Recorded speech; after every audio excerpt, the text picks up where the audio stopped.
அப்படின்னா ஏசு ஏசுன்னு சொல்றீங்களே, அவர் எப்படி இருந்தாரு கொஞ்சம் சொல்லுங்களேன்.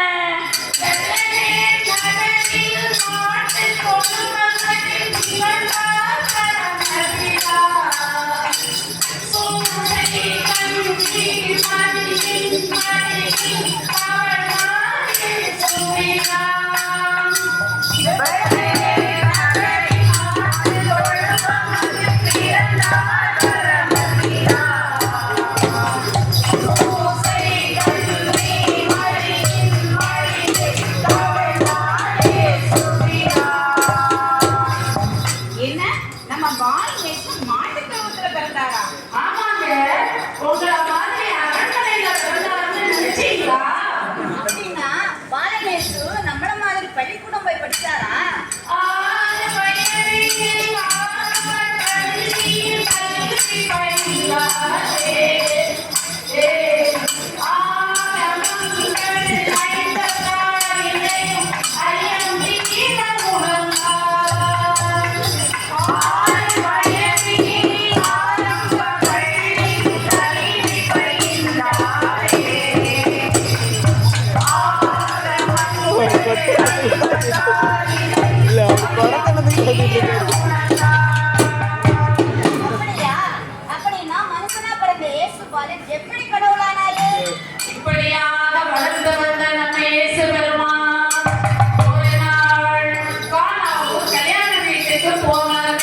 கல்யாண வீடுனா ரசம் பரிமாறதானே செய்வாங்க.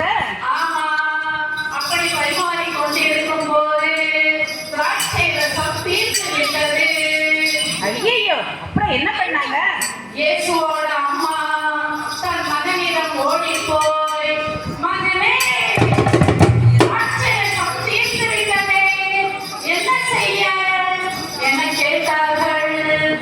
அதற்கு நாம் இயேசு பெருமான், கவலைப்படாதே தாயே, கவலைப்படாதே, கவலைப்படாதே தாயே, நீ கவலைப்படாதே, கவலைப்படாதே தாயே, கவலைப்படாதே, கவலைப்படாதே தாயே, நீ கவலைப்படாதே என்று சொல்லிவிட்டு 6 கற்சாடிகளில் தண்ணீர் நிரப்பச் சொன்னார்.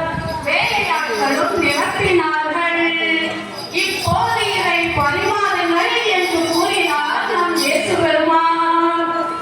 ஆ, என்ன அதிசயம்!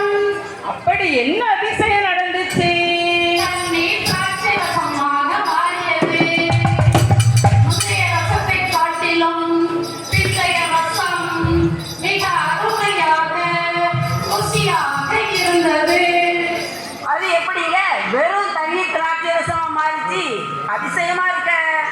அதிசயங்கள் செய்கிறவர் நம் அருகில் இருக்கிறார். அற்புதங்கள் செய்கிறவர் என்றும் நமக்குள் வசிக்கிறார். அதிசயம்